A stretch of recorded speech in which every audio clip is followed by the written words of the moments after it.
జనసేనానికి ఈ ఇద్దరు నాయకులు ఒకవైపు, నాకు పేపర్ లేదు, టీవీ లేదు, నేను పేదవాడనే సైకిల్ వాడు ఒకవైపు.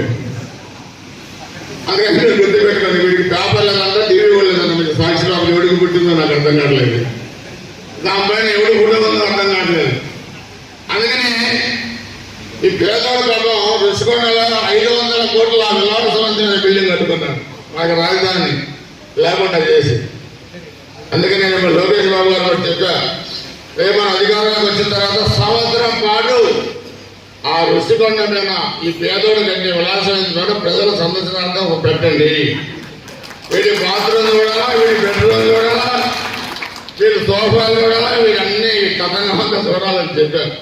అదే తర్వాత మీరు కూడా చూడదు గెలిచిన తర్వాత ఆ పేదోడి విలాసవంత భాగం మీరు కూడా చూడదు. మరి తాడేపల్లి మొక్క అది కూడా అక్కడ రేవంత్ రెడ్డి గారు చేశారు. మరి అదేమో ప్రభుత్వ భవనం, అదేమో ప్రైవేట్ భవనం, ఇది కూడా చూసే అవకాశం మీకు రావచ్చు తాడేపల్లి మొక్క కూడా. కాబట్టి విలాసవంతమైన భవనాలు బెంగళూరు, పులివెందుల, కడప, ఇడుపులపాయ, లోరస్మాండ్, తాడేపల్లి, వైజాగ్, చెన్నై, విదేశాల్లో ఒకే ఒక బ్యాంకులో అక్కడ పేర్లు బయటికి రావు, లెక్కలు బయటికి రావు. ఈ నల్లధనం దాచారు. ఒక బ్యాంకులో జగన్ దాచిన నల్లధనం 1,00,000 కోట్ల రూపాయలు ఉన్నాయి. అది మన లోకేష్ బాబు గారు తీశారు ఏ బ్యాంకులో ఎన్ని ఉన్నాయి. అందుకని అన్నిలో మనకి అధికారంలోకి వచ్చిన తర్వాత ఎక్కడికి ఎవరు పారిపోరు, నల్లధనాన్ని చూపిస్తాం. అడ్డగోలు సంతకాలు పెట్టిన అధికారులు పాపం వాళ్ళు కూడా ఆలోచించుకోవాలి. అడ్డగోలు భూములు రాసిచ్చారు, అడ్డగోలు రాష్ట్రాన్ని రాసిచ్చారు.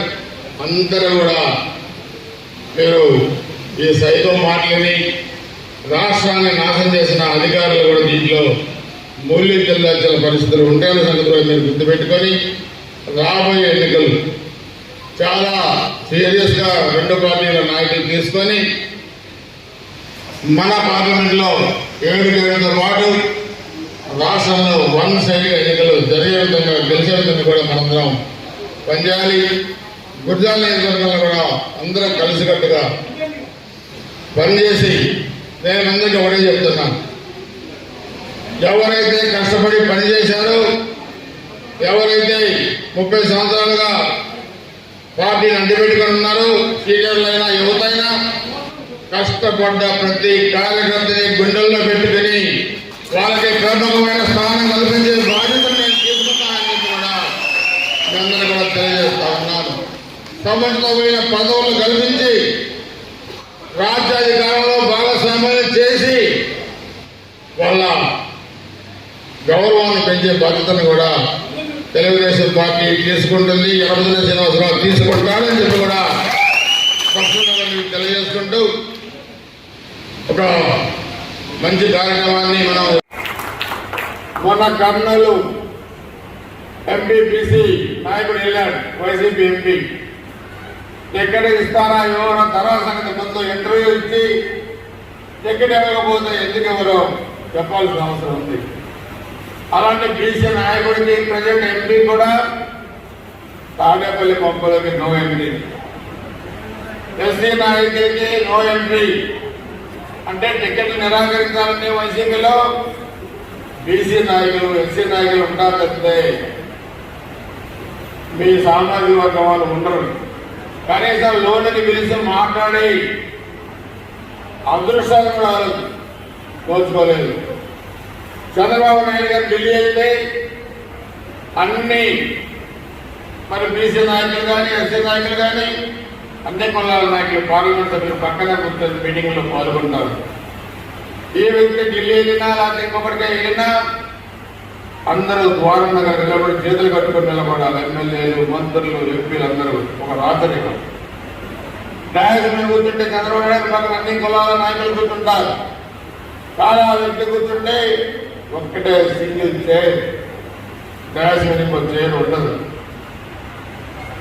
అందుకే ఈరోజు రాష్ట్రంలో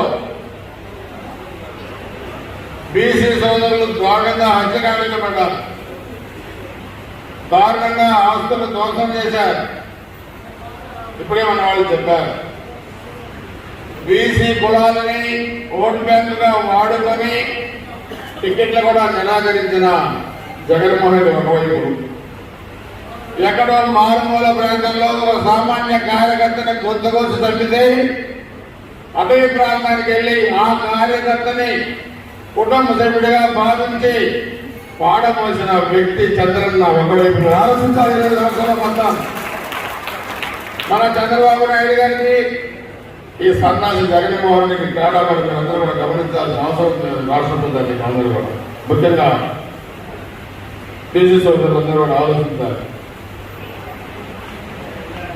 అందుకని మనందరం కూడా ఈరోజు ఎన్నికలు సమీపించినాయి.